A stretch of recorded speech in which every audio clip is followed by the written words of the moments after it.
la raison pour laquelle ils sont venus à la vaccination, c'est pas scientifique. On n'est pas en train de débattre des données scientifiques. On est en train de dire, pour que l'organisme de réglementation puisse déployer ça, il faut faire comme si, je vais dire ça, faire comme si il n'y a aucun traitement qui marche. Et c'est pour ça qu'on se ramasse avec les vaccins.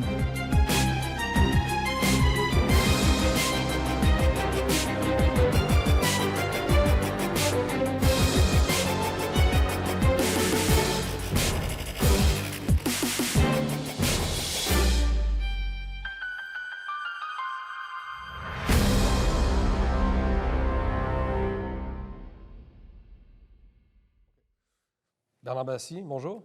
Bonjour Jérôme, ça va bien? Très bien, vous, merci. Merci de me recevoir en entrevue, ça me fait vraiment plaisir. J'allais dire merci d'avoir accepté l'invitation de Libre Média. Vous êtes docteur en microbiologie, vous êtes toujours commissaire à la fameuse commission d'enquête nationale citoyenne qui s'est penchée sur la gestion de la pandémie qui s'est terminée à la mi-mai. Commençons par là. Je dirais la mi-mai, c'est pour la phase des auditions.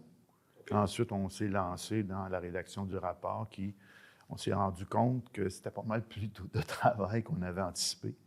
Mais là, on finalise. Donc, il y a des conclusions actuellement qui sont à la phase de rédaction, mais quelle expérience vous tirez de cette commission-là? Et j'ai oublié de le dire, vous avez quand même travaillé 34 ans au Conseil national de recherche du Canada à titre de chercheur, ensuite à titre de directeur. Vous êtes un des spécialistes au Canada des virus. Donc, quelle expérience vous tirez de cette fameuse commission dont on a peu parlé dans les grands médias? Quelle expérience? C'est d'abord une expérience humaine, je dirais, parce que, dans le fond, on sait, par les témoignages qu'on a des gens de notre entourage, que beaucoup de gens ont souffert des mesures qui ont été mises en place pour gérer la crise sanitaire. Puis cette souffrance-là, ça se décline de toutes les façons. Bon, déjà, quand on a l'infection avec le virus, on saute de l'infection. Et malheureusement, pour des raisons qui sont un peu compliquées à élaborer, on a eu une suppression des traitements disponibles. En fait, les médecins ont été instruits de, je dirais, cultiver le nihilisme des traitements. Le nihilisme ou juste le nihilisme. L'absence de traitement? Bien, pour moi, c'est du nihilisme. Si tu dis qu'il n'y a pas de traitement qui existe, puis si tu veux essayer un traitement par ta propre initiative, ce qui est la pratique habituelle de la médecine, la majorité, par exemple, des traitements que les médecins utilisent, notamment pour les maladies infectieuses, c'est des traitements qui sont hors indication. Ça veut dire que le traitement a été approuvé à l'origine pour telle indication spécifique. Et les médecins s'aperçoivent par leur pratique, ça marche aussi dans telle autre indication. C'est la majorité des traitements qui sont comme ça. Là, on a dit, il n'y a rien qui marche, utilisez rien. Jusqu'à temps que soit développé jusqu'à temps qu'on ait le vaccin que je dirais miraculeux, salvateur. Oui, juste préciser que là, vous parlez évidemment pour le Canada, mais ça s'est fait dans le monde occidental. Raconte exactement le même, fait part du même scénario. On a le même scénario dans le monde occidental. France? Ah oui, en France, aux États-Unis, en Angleterre. La Suède s'est démarquée un peu.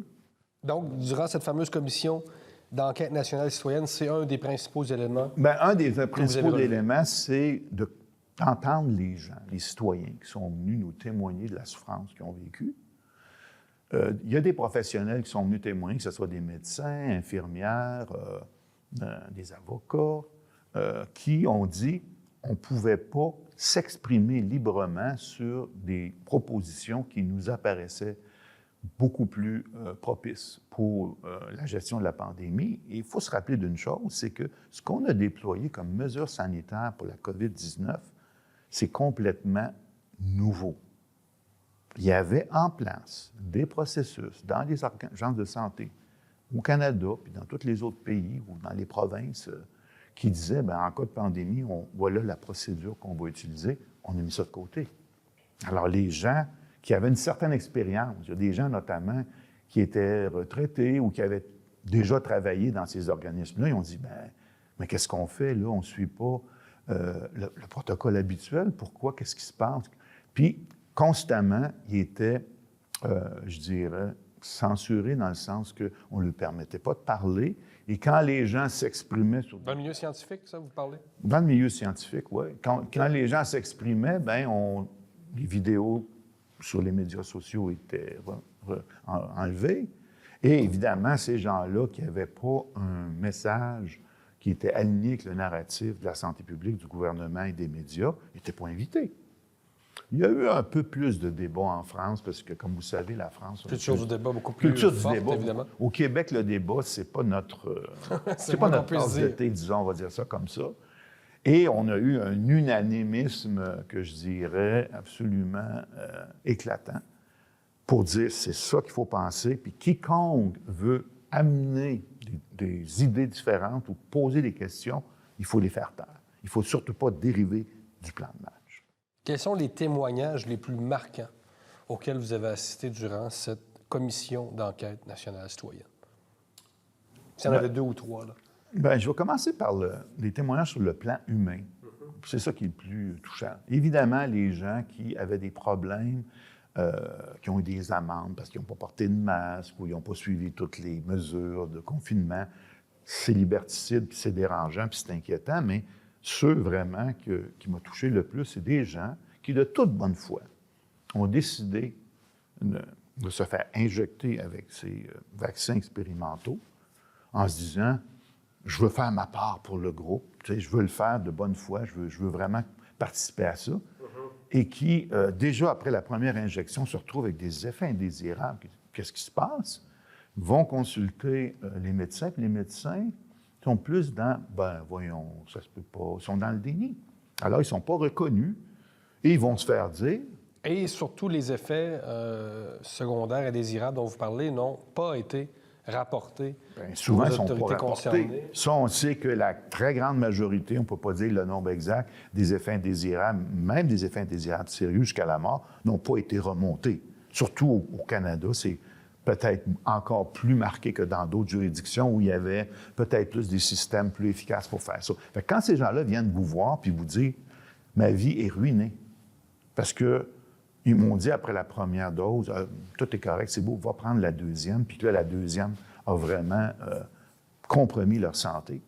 Il y en a eu plein de ces témoignages-là. Qu'est-ce que vous répondez aux gens quand même qui vous diraient « oui, mais des gens qui ont eu la COVID, qui ont souffert autant, qui sont morts, donc il y a eu des gens qui sont morts, bon, évidemment, d'effets secondaires des vaccins, qui sont morts également des suites c'est toujours la question. La COVID. Il faut mettre les choses dans le contexte, en perspective. La grande question, c'est qu'on a un nouveau virus pour lequel, soi-disant, on n'a aucune réponse immunitaire, ce qui, d'après mes connaissances en immunologie, en virologie, est impossible. Okay? C'est un virus de la famille des coronavirus, des bêta-coronavirus. Il y en a 4 comme ça dans la population qui tournent tout le temps. On a eu 2 petits nouveaux qui sont arrivés. C'est juste les animaux aussi, là?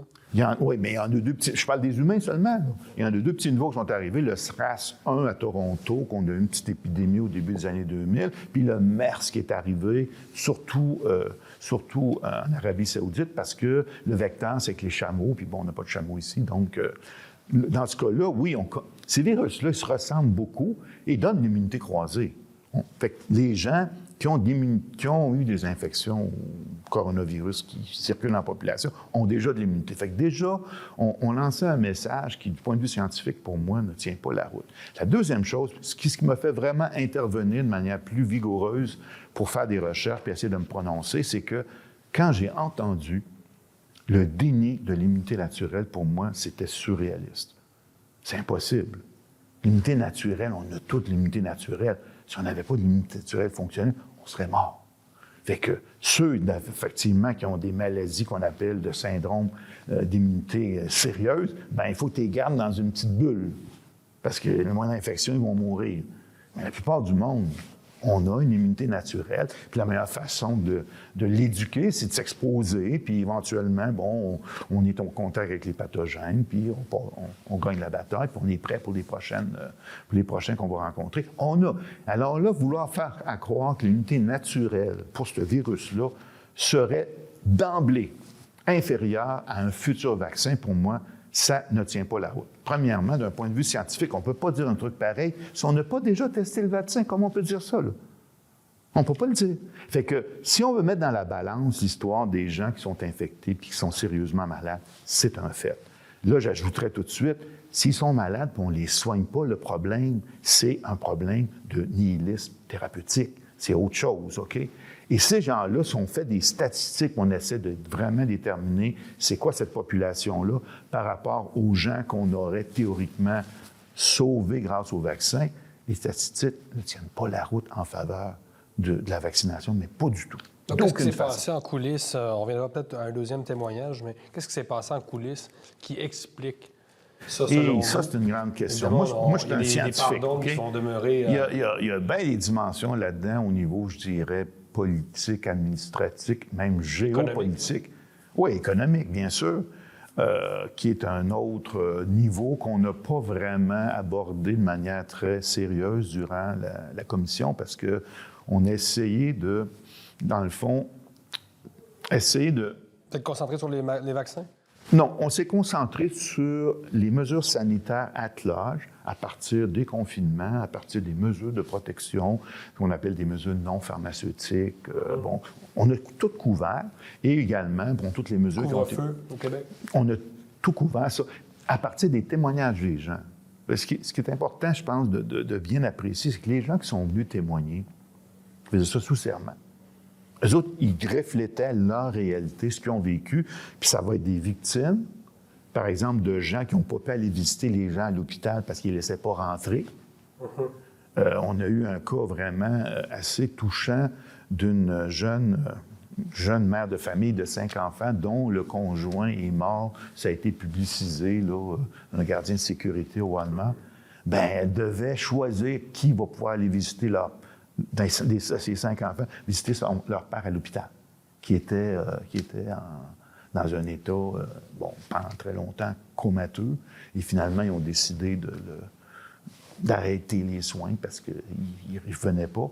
Puis même quand c'est arrivé au niveau des obsèques, il fallait choisir lesquels qui étaient pouvoir assister aux obsèques. C'est surréaliste, ces choses-là. Et tout ça, c'est basé sur une conception, je dirais, de épidémiologie, de gestion de ces maladies-là, qui est vraiment pas connectée avec la réalité scientifique. Avec la science, là. Il n'est pas connecté avec la science. Parce que vous êtes un scientifique. Je suis un scientifique. Quand on questionne la science, moi, je veux bien qu'on discute. À quoi on assiste? À une dérive scientiste? Vous êtes scientifique. Est-ce que vous êtes fâché par ce qu'on fait dire à la science, non seulement sur la COVID, mais sur d'autres phénomènes également? Oui. Est-ce que la science, actuellement, c'est encore la science ou c'est surtout un discours qui utilise la science pour se légitimer? Vous êtes scientifique. Moi, je suis un scientifique et effectivement, je me suis battu durant ma carrière parce que non seulement je faisais des demandes pour obtenir des subventions pour faire mes projets de recherche, je devais les défendre, mais aussi quand j'étais dans le poste de, par exemple, les comités pour évaluer des subventions des autres chercheurs, ou quand j'étais directeur, puis là, je devais essayer de voir des propositions, des programmes qu'on devrait supporter plutôt que les autres, parce qu'il y a tout le temps plus de projets qu'il y a d'argent pour les exécuter. Donc, on a des choix à faire. Sur quelle base qu'on fait ça? Il faut le faire sur des bases le plus rigoureux, le plus scientifique possible. Une fois qu'on a décidé, ce projet-là aurait plus de mérite d'après ce qu'on en comprend, puis que là, on lui donne la chance d'essayer de s'exécuter, la prochaine question qui se pose, c'est quoi les autres dimensions? Nous, on est en biotechnologie et on est à l'interface, si on veut, de la recherche et du déploiement industriel. Ouais. Et donc, pour faire le déploiement industriel, notre mandat, c'était de faire des partenariats avec les compagnies, des PME, ou même éventuellement même des grosses compagnies pharmaceutiques. Et donc, il y a une dimension aussi où on entre un peu dans la commercialisation. Donc, il y a d'autres dimensions qui rentrent en ligne de compte là-dedans. Mais à la base, il ne faut pas que ces agendas-là dominent sur la rigueur. L'agenda, quand je veux développer un produit, puis que je veux faire de l'argent avec ça, puis que j'ai les droits dessus parce que j'ai le brevet, j'ai envie de faire le maximum de profit, ce qui est tout à fait normal. C'est normal, disons, courant, là? C'est normal. Quand je suis en affaires, je veux prospérer. Non, c'est normal. Moi, j'ai pas de problème avec ça. Mais est-ce que ce que je suis en train de développer là, ça va vraiment être rigoureux au niveau de la science? Puis si c'est dans le domaine de la santé, est-ce que ça améliore la santé ou ça n'améliore pas la santé? Et on a des exemples. relativement spectaculaires de produits, comme l'oxytocin, par exemple, qui a été développé pour un traitement contre la douleur, qui a été répandu, approuvé par les organismes réglementaires. Donc, on se dit, ça doit être bon, vu qu'ils disent que c'est correct, sur un mensonge, qui était que ce produit-là, ça ne crée pas l'accoutumance. Voyons donc, depuis quand des opioïdes, ça ne crée pas l'accoutumance? Et les gens ont acheté le mensonge, et le marketing embarque, et on fait des gros profits, jusqu'à temps que là, il y a des poursuites, parce qu'il y a des dommages énormes, pour dire, attention, là, on ne peut pas faire ça comme ça. Là, on s'aperçoit que, donc, déjà, il y a un mensonge au niveau de la science, mais ça va plus loin que ça, parce que la science se déploie dans les technologies par après. Et qu'est-ce qui va être le garde-fou, qu'est-ce le contre-pouvoir là-dedans? Bien, il faut qu'il y ait un contre-pouvoir au niveau des organismes réglementaires. Et il faut qu'il y ait des contre-pouvoirs aussi au niveau des médias, qui doivent poser des questions. Et si les médias ne posent pas les questions, ne jouent pas le rôle de contre-pouvoir, qu'est-ce qui nous reste finalement? Donc, les citoyens se retournent vers la justice. Je peux vous dire qu'au Canada, toutes les causes qui ont été déposées pour des procès, ça n'a pas eu un très bon succès. Donc, même à ce niveau-là, on a des enjeux qui ont été soulevés au moment de la commission.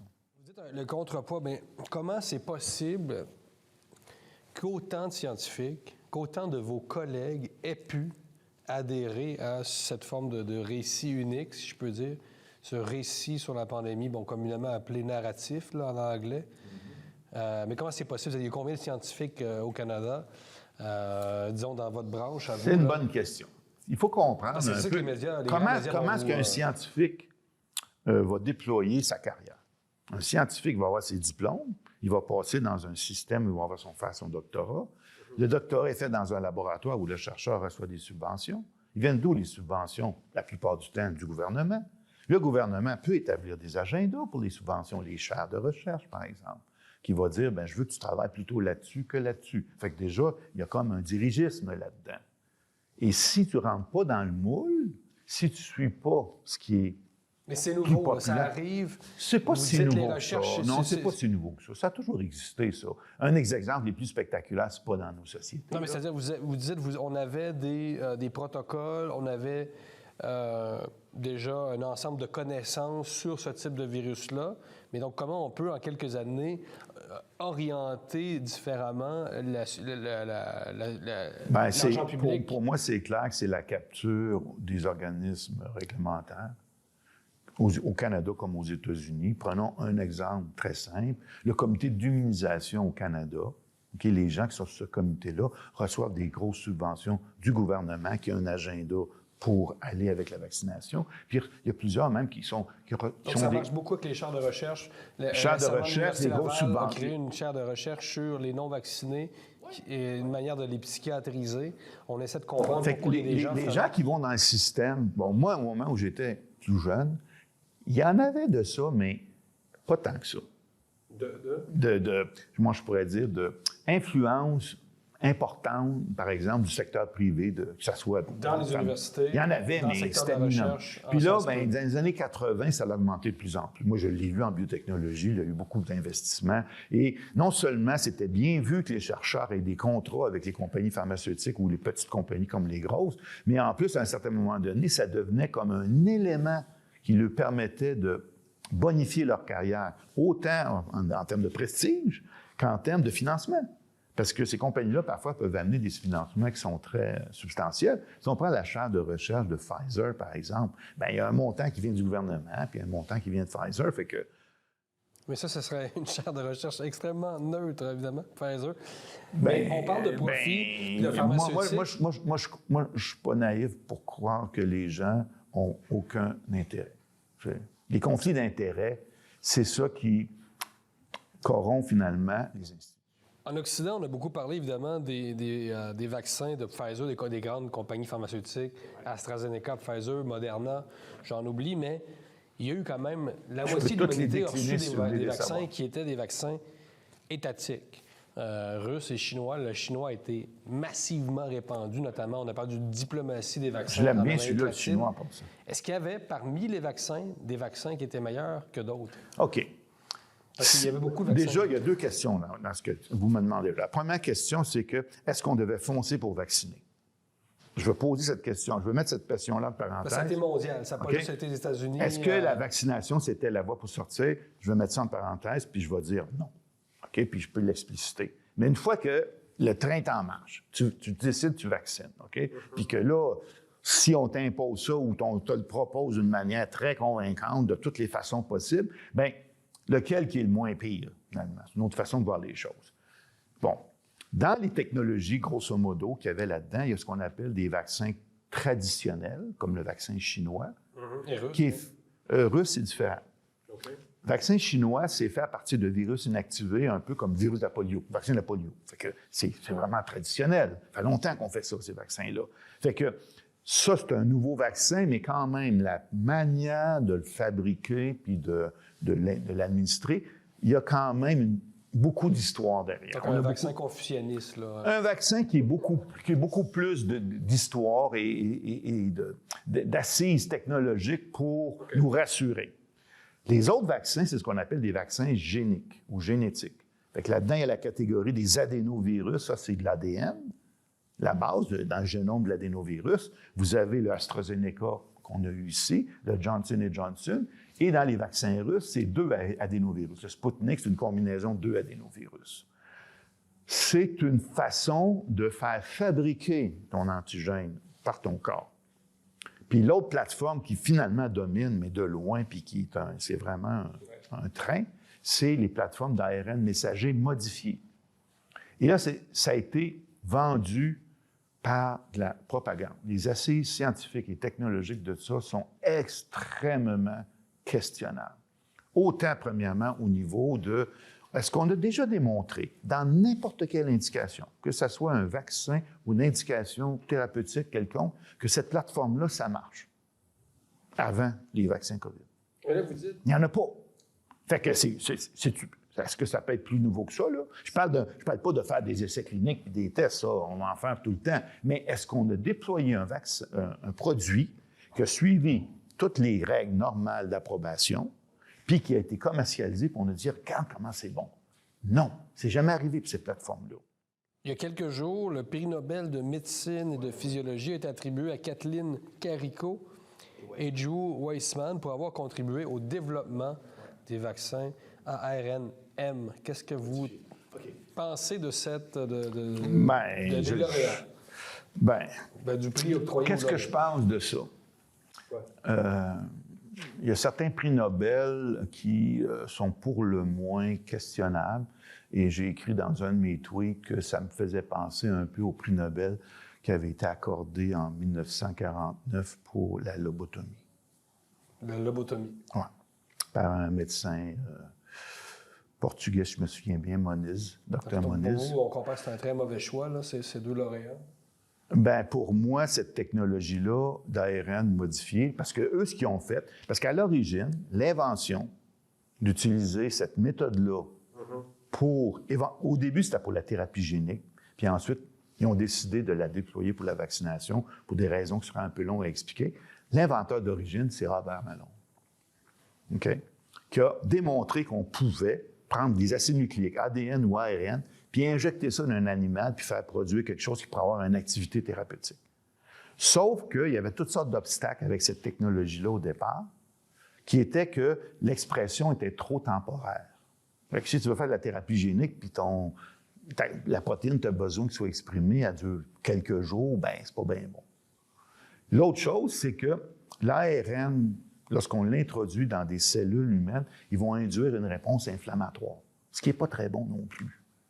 Donc, il fallait trouver des façons de corriger ça, puis c'est un peu la technologie que je ne me souviens plus de son nom, Karikó et Weissman, qui ont le prix Nobel, ils ont démontré que si on introduit une nucléotide modifiée qu'on appelle pseudo-uridine, qui est très semblable à l'uridine, dans l'ARN messager, on obtient une stabilisation majeure de l'ARN, donc il va durer très longtemps, et donc on va faire beaucoup de produits.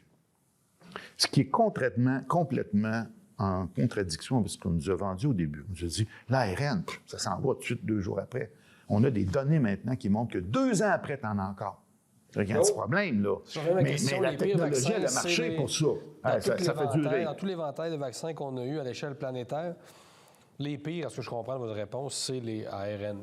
Oh, absolument. Ils ne sont pas prêts, pour le déploiement. Ils ne sont pas prêts du tout. Il y a l'autre problème avec ces vaccins. Mais on continue à écouler les stocks, campagne de vaccination. On continue à développer des centaines de nouveaux vaccins sur cette plateforme-là. Pourquoi? Donc, ça va juste commencer en gros. Ben oui, parce qu'il n'y a pas de contre-pouvoir. Les organismes réglementaires ont donné la bénédiction. Allez-y, les amis. Puis là, ce qu'ils essaient de faire, c'est d'accélérer le truc. Le dernier qu'on va avoir à l'automne, il n'y a même pas eu d'essai chez l'humain, 12 souris. On est confiant. En fait, ce qui est allégué, c'est que, comme on en a déployé sur des milliards de doses dans le monde, puis qu'on n'a pas vu de problème, c'est sécuritaire et efficace, tout est beau, cette plateforme-là, on a juste à la répliquer encore. Et là, moi, ce qu'on a trouvé dans la commission, c'est que sécuritaire et efficace, il n'y a pas de documentation pour confirmer ça. En fait, toute la documentation qu'on accumule, que ce soit dans les essais cliniques des compagnies ou que ce soit dans les systèmes de pharmacovigilance, de surveillance, comme le VERS, comme VG Access, comme tout Yellowcard, puis au Canada, c'est un peu moins efficace, mais tous les systèmes montrent que les effets indésirables pour cette plateforme technologie-là, ils sont minimalement 20 fois plus importants que tous les autres vaccins. Fait que là, tu te dis, sécuritaire, c'est quoi ton critère? Mais est-ce qu'on ne serait pas en train d'appliquer le risque zéro à la vaccination, une idéologie qu'on déplore ailleurs, c'est-à-dire le grand échec? Le principe de précaution. La grande erreur, c'est tant qu'à moi, de la gestion de la pandémie, ça a été l'application du risque zéro. Est-ce que vous êtes en train d'appliquer le risque zéro à la vaccination? Parce qu'on pourrait vous dire, des effets secondaires, on ne pourra jamais arriver au chiffre zéro. Non, mais ça, c'est un très bon point. Est-ce qu'on a eu un débat pour savoir c'était quoi le niveau acceptable? Après, chez les enfants, je suis tout à fait d'accord que ça ne vaut pas la peine, mais à ceux qui vous diraient ça, mais ils ne penseront pas parce qu'ils ne sont pas toujours très forts intellectuellement. Là. Non, mais est-ce qu'on a eu un débat pour mesurer la fameuse balance bénéfice-risque? Ça, c'est intéressant. On ne l'a pas fait. On ne l'a pas fait. En fait, les seules données, la seule façon qu'on pourrait vraiment le faire, puis ça commence à sortir un peu en Angleterre, c'est d'avoir les chiffres officiels sur le nombre de gens qui sont décédés, donc peu importe, on fait toutes fautes causes confondues, combien de gens sont morts, puis savoir leur statut vaccinal. Si le vaccin est efficace, tu devrais voir que dans les gens qui décèdent, tu as bien plus de gens qui ne sont pas vaccinés. Hein? Si le vaccin fait efficace. Si le vaccin ne fait rien, mettons qu'il ne marche pas, mais il n'est pas dangereux, tu ne verras pas de différence entre les deux. Mais les données, est-ce qu'elles sont disponibles? Là? Elles sont sorties en Angleterre. OK, mais là, vous voulez que le gouvernement on les demande partout, on hurle pour les avoir. Avec Info au Québec, c'est ça? Oh, on a fait des demandes d'accès à l'information depuis des mois et des mois. Parlant puis du on Québec, l'a pas. Justement, on l'a pas. À quelle étape on est là, au Québec? Est-ce qu'on a eu une réflexion suffisante, selon vous, selon ce qui s'est passé? Qu'est-ce qui se passe au Québec? Bien, qui a réfléchi à quoi? Est-ce que les gens qui sont dans les organismes de santé publique ou le Collège des médecins, par exemple, ont eu une réflexion là-dessus? Nous, on a écrit 4 lettres. La 4e a été envoyée. Le Collège, le Réinfo Québec. Okay? On a écrit 4 lettres au Collège des médecins. La dernière lettre qu'on leur a envoyée en septembre, il y avait tout près de 600 signataires. Okay? De gens de la santé pour leur dire... De scientifiques et de gens qui travaillent dans le domaine de la santé pour leur dire, voilà les grandes questions qu'on soulève par rapport à l'utilisation de ces vaccins-là. Notre premier enjeu, c'était avec les enfants et les femmes enceintes. Ouais. Mais là, les données s'accumulent qui montrent que même dans les autres tranches de la population, le rapport bénéfice-risque est négatif.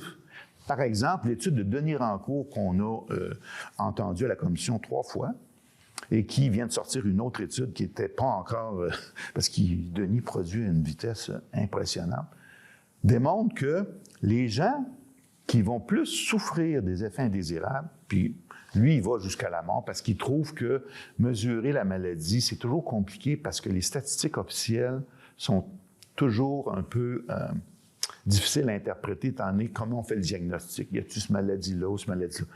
Mais quand la personne est morte, elle est morte. Ça, c'est officiel, c'est objectif. Et là, ils ne regardent pas de quoi la personne est morte. les mortalités toutes causes confondues. Fait qu'il a fait des analyses très spécifiques sur plus de 100 ans, à partir des données des gouvernements, pour essayer de voir est-ce qu'il y a des excès de mortalité, puis il voit les excès de mortalité, puis il voit une coïncidence systématique de ces excès de mortalité-là avec le déploiement des vaccins. Puis après ça, il l'analyse par tranche d'âge. Puis ce qu'il se rend compte, c'est que la mortalité induite par les vaccins augmente de manière exponentielle chez les personnes âgées. Ce qu'on tue le plus, c'est les personnes âgées. Sa dernière analyse qui a été faite à partir des pays plutôt dans la zone asiatique où il y a eu, des traitements un peu particuliers dans les îles comme l'Australie, Nouvelle-Zélande. Ils avaient fermé l'île, fait qu'il n'y avait pas de COVID du tout. Puis là, ils ont dit, on ne va pas rester fermé tout le temps, il faut ouvrir. Alors là, dans ces endroits-là, ils ont dit, on va les vacciner, puis après, on ouvre. Fait que les campagnes de vaccination, dans le temps, étaient très, très pointues. Bien, tous ces endroits-là, on voit systématiquement une corrélation parfaite dans le temps entre le déploiement des vaccins et la mortalité en excès, toutes causes confondues. Et les gens les plus frappés par ça, c'est les gens les plus vulnérables. Qui sont les gens qu'on a privilégiés pour être vaccinés en premier? Et donc, on se ramasse avec une situation qui est un petit peu difficile à gérer d'un point de vue santé publique parce que, d'un côté, on a des gens qui n'ont pas besoin du vaccin. Les enfants ne font pas de maladies sérieuses. C'est exceptionnel, OK? Donc, ils n'ont pas besoin. Puis comme n'importe quel thérapeutique ou vaccin a des effets indésirables potentiels, mais dans ce cas-là, c'est plus que potentiel, on les a démontrés quand même, OK? Mais si on les injecte, tout ce qu'on on les confronte à un risque inutile parce qu'ils n'en ont pas besoin. Après, on peut argumenter que pour les gens vulnérables, oui, c'est ceux-là qui meurent plus. Personnel également, là, dans le sens où c'est des gens qui sont prêts, eux, à prendre le risque à partir d'un certain âge. Oui. Ça, c'est la liberté individuelle aussi. Mais si on veut faire un... C'est-à-dire si quelqu'un veut manger c'est un très bon point. C'est un très bon point. C'est un très bon point, sauf que dans une Parce qu'on ne parle pas d'obligation vaccinale, souvent. Là, on est au Québec, c'est... Oui, Québec, ça a été plus mitigé. Venez le chercher. Non, mais je sais que ça a été obligatoire longtemps. Dans d'autres provinces au Canada, ça a été beaucoup plus brutal. Les gens perdaient leur emploi. Oh, non, je sais. Mais là, on est quand même en 2023. Là, oui. Ça fait quoi, un an? Donc, le point, si les gens veulent le prendre, moi, je dirais, j'ai pas de problème, en théorie, avec quelqu'un qui accepte d'avoir une intervention thérapeutique ou un vaccin dans des conditions où son consentement est libre et éclairé. Mm-hmm. Comment est-ce que le consentement peut être éclairé si on ne lui donne pas toute l'information? C'est la question que je pose. Puis qui va leur donner l'information? Les médecins, ils ne connaissent pas l'information. Les organismes de santé publique au Québec, bien, s'ils la connaissent, l'information, ils ne la communiquent pas toute. Fait que pour avoir un consentement libre et éclairé, on n'est pas vraiment dans un... Vous trouvez que les médecins au Québec n'ont pas joué leur rôle? Ah non, pas du tout. Pas du tout. Non. Ils ont simplement suivi les ordres. On vaccine, on vaccine. Comment ça s'explique? Comment ça s'explique? Ça s'explique, je pense, en partie par la formation des médecins. Oui. Et là, je sais de quoi je parle, parce que quand j'étais étudiant à l'université, durant les 5 années que je faisais mon doctorat, le département où j'étais, c'est le département de microbiologie et immunologie. C'est le plus gros département de la faculté de médecine. Tous les gens qui ont une formation médecine, dentiste, sciences infirmières, il faut qu'ils fassent une formation en microbiologie. Tout le monde sait la microbiologie. Alors, c'est un gros laboratoire où les gens doivent venir, puis là, ils demandent aux étudiants, comme nous, d'aller là pour faire de l'enseignement puis d'assister les jeunes en formation. Fait que pendant 5 ans, j'ai vu les médecins jeunes en formation, quel genre de formation ils ont là-dedans. Et je peux vous dire que du côté vaccin, il n'y a pas grand-chose. Vraiment pas grand-chose. Donc, c'est l'ignorance pour vous? C'est l'ignorance. C'est carrément... C'est basé sur le concept. Les vaccins, c'est extraordinaire. Tout ce que tu as besoin de savoir, c'est lesquels que tu donnes, à quelle dose, quand. C'est tout. Mais quand même, il arrive une pandémie mondiale. On nous répète qu'on est pratiquement en guerre. En France, on utilise le mot guerre. Au Québec, je nous sommes en guerre, nommé, oui, je me souviens. Oui. Non, mais c'est marquant. Et les médecins au Québec, malgré cette ignorance, ne font pas un effort supplémentaire pour s'informer un peu, savoir... peut-être que ça dépend du dossier du patient. Ça dépend de... Êtes-vous obèse? Êtes-vous diabétique? Parce qu'on sait au Mexique, par contre, hein, la COVID-19 a frappé massivement les obèses et les diabétiques. C'est sûr, c'est sûr. C'est pas des... Non, ça, c'est sérieux. C'est très sérieux. Donc, quand tu es obèse au Mexique, tu bois 2 litres de coke par jour depuis 40 ans, peut-être que c'est clair que tu viens de bousiller ta possibilité de résister à une infection. Parce que ce genre de conditions-là, ça affecte ta réponse immunitaire. Fait que moi, je vais poser une question que j'ai posée à plusieurs médecins durant la commission. Si les personnes qui sont les plus vulnérables, puis on admet qu'il y en a, puis c'est sérieux, hein, c'est ceux-là qui meurent. Si les personnes qui sont les plus vulnérables, la raison principale pour laquelle ils sont les plus vulnérables, c'est les fameuses comorbidités qu'on appelle. Parmi les comorbidités les plus importantes, c'est justement que leur système immunitaire ne répond pas bien à cause du diabète, à cause de plein d'autres conditions qu'il y a. Est-ce que c'est en les vaccinant que je vais les protéger? Parce que la vaccination, pour fonctionner, elle doit fonctionner sur un système immunitaire robuste, qui répond. Il ne répond pas. C'est de même, ça marche. Ben oui. Si ton système immunitaire n'est pas fonctionnel. Tu sais, l'exemple que je donne souvent dans mes conférences, c'est qu'il y a des enfants qu'on appelle des bubble boys qui ont une déficience, ils ne sont pas capables de faire d'anticorps ou de cellules T tueuses. Fait que ces enfants-là, ils ont un système immunitaire, immunité naturelle, certaines cellules, mais tout ça, en pratique, sont tellement vulnérables aux infections qu'ils vont mourir très en bas âge, puis qu'on les sauve en ce moment en les mettant dans une bulle stérile. OK? Comme ils ont voulu faire durant la pandémie avec bien du monde. OK? On met le monde dans un environnement stérile, ce qui est impossible. OK? Fait que ces gens-là, tu ne peux pas les vacciner pour les dire, ben là, je vais te vacciner, puis là, tu vas t'exposer. Ils ne répondent pas. Fait que les gens... Dans tous les obèses, on parle des... Je prends cet exemple-là pour essayer de camper le concept. Des gens qui ont une mauvaise réponse aux infections parce que le système immunitaire ne répond pas bien. Réponse au vaccin. Quand bien même que je vais vacciner, c'est pas comme ça que je vais les aider. Comment je peux les aider? Il y a toute une kyrielle de traitements. Vous allez sur le site... au Mexique... il y a toute une kyrielle de traitements qui fonctionnent. Il y avait ce qu'on très bien. Ces traitements-là ne fonctionnent pas par le mécanisme du vaccin, ils fonctionnent par d'autres mécanismes. Et ça marche. Il y a plusieurs de ces molécules-là qui sont antivirales, donc ils vont réduire la charge virale. Il y en a d'autres qui vont empêcher l'emballement de ce qu'on appelle la tempête des cytokines ou l'inflammation. C'est des anti-inflammatoires. Il y a bien des problèmes que les gens ont eu dans les infections. C'est des problèmes de mucario, de mauvaise coagulation, mais ça prend des molécules qui vont empêcher la coagulation. Il y a toute une panoplie de traitements qui ont été développés très tôt et qui ont été supprimés avec une vigueur qui, moi, m'a vraiment, vraiment impressionné, pour ne pas dire paniqué. Parce que c'est pas possible que des médecins qui sont formés pour soigner du monde, tu leur dis, ne soigne pas cette fois-là, reste chez vous, puis ils le font. Donc, on s'en rappelle pas tant que ça, mais au début... comme ça?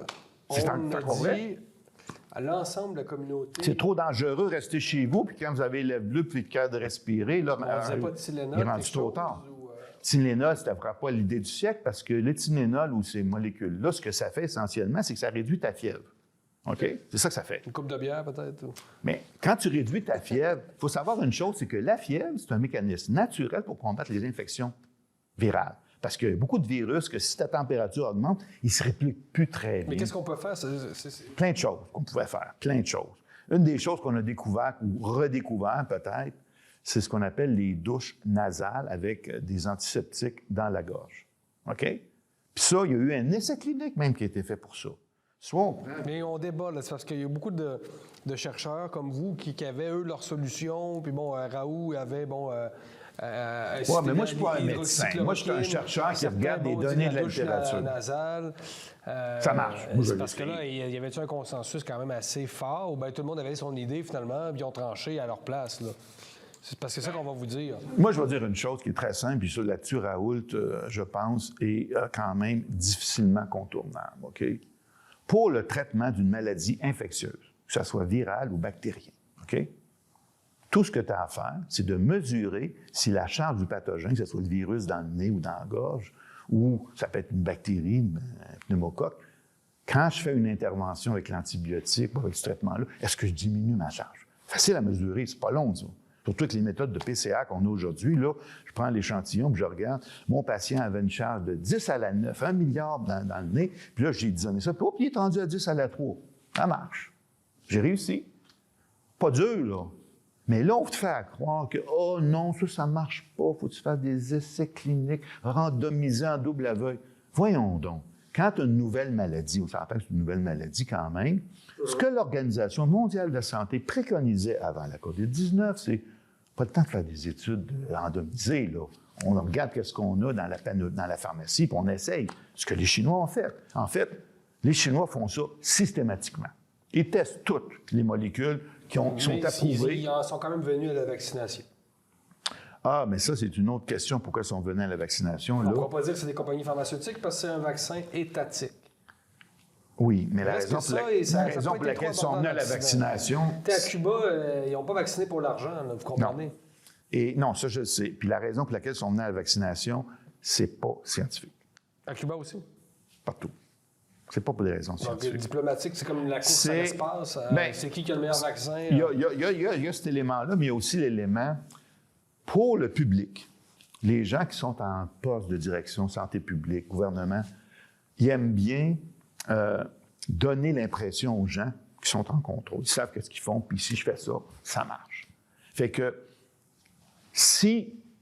même s'ils se rendent compte que la vaccination, c'est pas la solution, comme c'est vraiment accepté dans les mœurs, un peu partout dans le monde, là, peu de gens vont dire que les vaccins, c'est pas bon. Là. Il y en a quelques-uns, mais la grande majorité des gens, pour eux autres, les vaccins, ça marche. OK? Fait que je dis, j'arrive avec un vaccin, tout va bien aller. Le problème dans lequel on était, c'est que pour que ce vaccin-là soit approuvé comme il est complètement nouveau, il fallait l'approuver en état d'urgence. Puis tu ne pouvais pas l'approuver à moins que tu puisses supprimer toute velléité d'un traitement autre. Fait que là, ça devient politique, c'est plus scientifique. Là.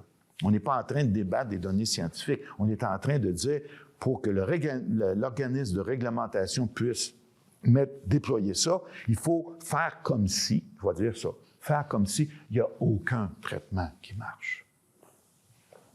Et c'est pour ça qu'on se ramasse avec les vaccins.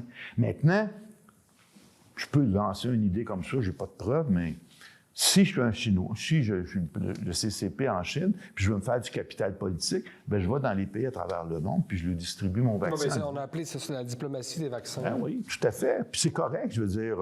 Puis le vaccin chinois... Non, mais c'est sûr, c'est vrai que ça a été une... le vaccin chinois qui était basé sur le virus inactivé, pour moi... Puis les Chinois ont fait beaucoup de gains en Amérique latine avec ça. Donc, on voit qu'effectivement, il y a un effet bien sûr, tout à fait. Politique. Fait que, tout ça, c'est compliqué. Le problème, c'est qu'on vit dans un monde de l'instantané avec des informations qui fusent de partout, à droite et à gauche, et on n'a pas vraiment établi, je dirais, des comités de sages qui sont indépendants des...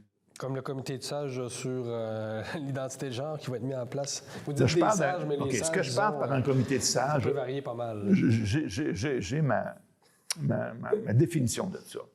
C'est des gens que tu amènes sur un comité pour se prononcer sur quelque chose qui est compliqué, qui ont de l'expertise dans la matière, puis ça prend souvent une expertise qui est dans plusieurs domaines. Si on prend une pandémie, de la virologie, de l'immunologie, de la vaccinologie, les comportements des humains, la physique de la transmission du virus. Tu as besoin d'une variété d'expertise. Puis c'est qui tes experts? C'est des gens qui ont démontré qu'ils étaient capables de produire des connaissances. Parce que pour moi, là, si tu n'es pas capable de produire des connaissances, tu n'es pas vraiment un expert. Il faut que ces gens-là, après ça, soient indépendants. No strings attached. Il ne doit pas en avoir beaucoup. C'est parce que si il y en a. Vous dites que la recherche est orientée par... il y en a plein. Surtout au Québec, là, on n'en manque pas des vieux. La de recherche sur les enfants trans, ça va être en comité parlementaire, vous comprenez? Vous pensez que cette femme-là, c'est une sage? Non. C'est qui les indépendants, là? Les indépendants, c'est des gens qui ne sont pas subventionnés par l'État. Si tu es subventionné par l'État qui pousse l'agenda, tu n'es pas indépendant. Ouais, mais ils travaillent où, ces gens-là? L'autre chose que je dirais, un autre critère, puis ça, là-dessus, je pense qu'on va se rejoindre. C'est quoi le troisième critère qui identifie les gens qui restent ce comité-là? C'est des gens qui sont prêts à débattre. À débattre? À débattre en public, avec des gens qui ont une position différente. À visage découvert. À visage découvert. Puis qui exposent pas des attaques personnelles ou des arguments d'autorité, mais des faits scientifiques. Bon, Monsieur Massy, je vous souhaite bonne chance pour la suite des choses. Voilà. Merci beaucoup d'avoir participé à notre entrevue. Ça me fait plaisir.